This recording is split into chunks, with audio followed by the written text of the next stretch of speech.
मेरे देशवासियों, डॉक्टर दुआ का हार्दिक अभिनंदन, नमस्कार। आज मैं उस सवाल को सामने रखने आया हूं जिससे लोग डरते हैं।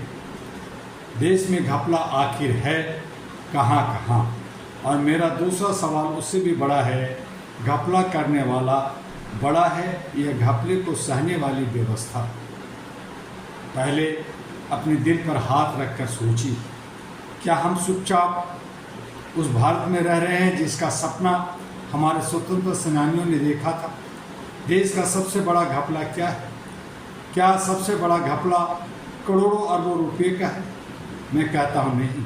सबसे बड़ा घपला जनता के विश्वास का। जनता ने वोट दिया, जनता ने टैक्स दिया, जनता ने कानून माना, जनता ने सरकार पर भरोसा किया और बदले में जनता क्या मांगती है? बहुत बड़ी चीज़ नहीं। उसे चाहिए सड़क ठीक हो, अस्पताल में इलाज मिले, स्कूल में शिक्षा मिले, युवा को अवसर मिले, गरीब को अधिकार मिले, महिला को सुरक्षा मिले और आम नागरिक को न्याय मिले। लेकिन जब जनता अपने अधिकारों के लिए सरकारी दफ्तर के चक्कर लगाती है और कोई उससे कहता है काम कराना है तो कुछ करना पड़ेगा, तब समझ लीजिए ये केवल रिश्वत नहीं है, यह नागरिक के अधिकार पर हमला है। घपला कहाँ से शुरू होता है ये सवाल है। घपला केवल उस दिन शुरू नहीं होता जब पैसा किसी की जेब में जाता है। घपला उससे पहले शुरू हो जाता है, जब योजना बनाते समय जनता की ज़रूरतें नहीं पूछी जाती, जब टेंडर पारदर्शी नहीं होता, जब काम की गुणवत्ता की निगरानी नहीं होती, जब अधिकारी जिम्मेदारी से बचता है, जब शिकायत दबा दी जाती है, जब जांच वर्षों चलती है और जब जनता से कहा जाता है सब ठीक, लेकिन ज़मीन पर सब ठीक नहीं होता।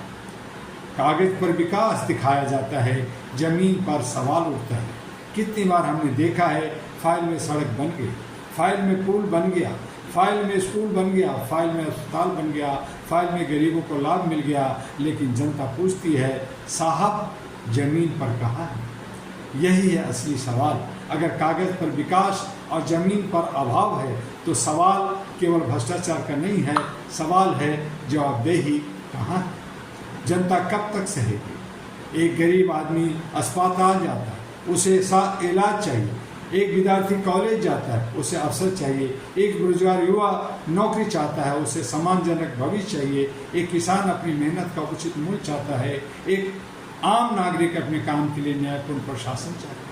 लेकिन अगर हर जगह उसे व्यवस्था से लड़ना पड़े तो फिर सवाल उठेगा, क्या नागरिक राज्य के लिए है या राज्य नागरिक के लिए?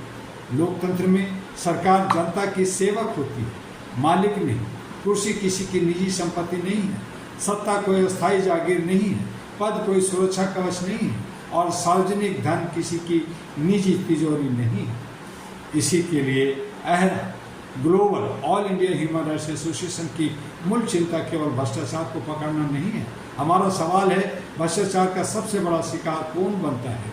आम नागरिक। जब भ्रष्टाचार के कारण गरीब को राशन नहीं मिलता, यह अधिकार का सवाल है। जब पैसे के कारण गरीब को स्वास्थ्य सुविधा नहीं मिलती, यह अधिकार का सवाल है। जब सिफारिश के कारण योग्य व्यक्ति पीछे रह जाता है, यह समान अवसर का सवाल है। जब किसी नागरिक को न्याय पाने में वर्षों लग जाते हैं, यह न्याय और गरिमा का सवाल है। इसीलिए All India Human Rights Association AHRA Global स्पष्ट कहना चाहता है, भ्रष्टाचार केवल आर्थिक अपराध नहीं, यह मानवाधिकारों को कमजोर करने वाली मानसिकता भी है। घपले की संस्कृति कैसे खत्म होगी? एक सवाल बनता है। केवल भाषणों से नहीं, केवल पोस्टरों से नहीं, केवल जांच समितियों से नहीं और केवल चुनावी नारों से भी नहीं। इसके लिए चाहिए पारदर्शिता, जवाबदेही, समयबद्ध जांच, स्वतंत्र निगरानी, सार्वजनिक ऑडिट और कानून का निष्पक्ष पालन। हर बड़े सार्वजनिक खर्च का हिसाब जनता को मिलना चाहिए। जनता पूछ सके कितना पैसा आया, कहाँ खर्च हुआ, किसे ठेका मिला, काम कितना हुआ, गुणवत्ता किसने जांची और यदि गड़बड़ी हुई तो जिम्मेदार कौन है? जांच चल रही है, ये जवाब कब तक? मैं पूछना चाहता हूँ, हर घपले के बाद जांच क्यों? जांच जरूरी है बिल्कुल, लेकिन जांच का परिणाम भी जरूरी है। अगर मामला वर्षों तक चलता रहे और जनता केवल यह सुनती रहे जांच जारी है, तो जनता के मन में सवाल पैदा होता है, क्या जांच न्याय तक पहुंचने के लिए है या समय निकालने के लिए? हम किसी निर्दोष को दोषी नहीं ठहराना चाहते। कानून अपना काम करे, लेकिन कानून का काम समय पर होना चाहिए। दोष सिद्ध हो तो कार्रवाई होनी चाहिए, निर्दोष हो तो सम्मानपूर्वक मुक्त किया जाना चाहिए। यही न्याय है। राजनीतिक से ऊपर राष्ट्र होता है, इस पर विचार करना होगा। आज मैं किसी एक पार्टी को कटघरे में खड़ा करना नहीं चाहता, क्योंकि भ्रष्टाचार का कोई अस्थायी राजनीतिक निर्णय नहीं होता। जहां भ्रष्टाचार है वहां सवाल होना चाहिए, चाहे सत्ता किसी की हो, चाहे विपक्ष किसी की हो, चाहे अधिकारी कोई हो, चाहे ठेकेदार कोई हो, चाहे प्रभावशाली व्यक्ति कोई हो। कानून सबके लिए समान होना चाहिए। अगर गलत व्यक्ति अपना हो तो बचा लिया जाता है और विरोधी हो तो कार्रवाई कर दी जाती है। तो यह न्याय नहीं है, ये व्यवस्था के साथ खिलवाड़ है। देश को घपला मुक्त से पहले जवाबदेह बनना होगा। हम कहते हैं घोटाला खत्म करो, मैं कहता हूँ घोटाला होने की परिस्थितियाँ खत्म करो। हम कहते हैं भ्रष्ट अधिकारी को पकड़ो, मैं कहता हूँ ऐसी प्रणाली बनाओ जहाँ भ्रष्टाचार करना कठिन हो और छिपाना लगभग असंभव हो। हम कहते हैं जनता जागरूक हो, मैं कहता हूँ व्यवस्था भी जवाबदेह हो, लेकिन क्योंकि केवल जागरूक जनता पर्याप्त नहीं, जवाबदेह शासन भी चाहिए। आज हमारे युवा क्या करें? हमारे देश के युवाओं, आपको केवल सोशल मीडिया पर गुस्सा नहीं करना, आपको सवाल पूछना सीखना है, दस्तावेज पढ़ना सीखना है, अपने अधिकार जानने हैं, लोकतांत्रिक तरीके से आवाज़ उठानी है, कानून के रास्ते का उपयोग करना है और सबसे महत्वपूर्ण गलत को समान मानने से इनकार करना है। और अगर युवा यह कह देगा चलता है तो घपला चलता रहेगा। युवा अगर कह देगा मुझे क्या, तो व्यवस्था बदलने वाली नहीं। लेकिन युवा अगर कह देगा यह मेरा देश है, मेरे टैक्स का पैसा है और मुझे हिसाब चाहिए, तो परिवर्तन की शुरुआत वहीं से हो। जनता को डरना नहीं, जवाब मांगना है। जनता किसी की दुश्मन नहीं है, जनता व्यवस्था की मालिक है और उसकी शक्ति भी। लेकिन लोकतंत्र में सवाल पूछना अराजकता नहीं है, सवाल पूछना लोकतांत्रिक अधिकार है। शांतिपूर्ण, संवैधानिक और कानून तरीके से जवाबदेही मांगना नागरिक चेतना है। इसलिए डरिए मत, लेकिन कानून हाथ में भी मत लीजिए, आवाज़ उठाइए संविधान के रास्ते से। अब समय है हिसाब दो का सवाल करने का। आज मैं देश के हर जिम्मेदार व्यक्ति से कहना चाहता हूँ, जनता को भाषण नहीं चाहिए, हिसाब दीजिए। जनता को आश्वासन मत दीजिए, परिणाम दीजिए। जनता को आंकड़ों का भर मत दीजिए, जमीन पर बदलाव दिखाइए।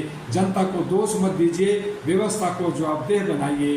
घपला सिर्फ रुपये का नहीं, याद रखिए, अगर किसी गरीब का अधिकार छीना गया तो यह घपला है। अगर किसी योग्य व्यक्ति का अवसर छीना गया तो यह घपला है। अगर किसी मरीज को इलाज से वंचित किया गया तो यह घपला है। अगर किसी बच्चे की शिक्षा कमजोर कर दी गई तो यह भविष्य के साथ घपला है। अगर न्याय को प्रभावित किया गया तो यह लोकतंत्र के साथ घपला है। और अगर जनता के विश्वास को तोड़ा गया तो राष्ट्र की आत्मा के साथ घपला है।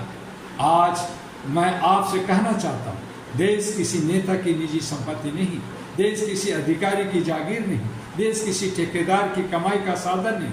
देश जनता का है और जनता को अपने देश के संसाधनों, अधिकारों और भविष्य का हिसाब मांगने का पूरा अधिकार है। इसलिए आज हमारी आवाज़ है, घपला बंद करो, भ्रष्टाचार बंद करो, जनता को हिसाब दो, जवाबदेही तय करो, कानून का राज स्थापित करो, मानवाधिकार की रक्षा करो और सबसे महत्वपूर्ण, देश को केवल विकसित नहीं, ईमानदार, जवाबदेह और न्यायपूर्ण बनाओ।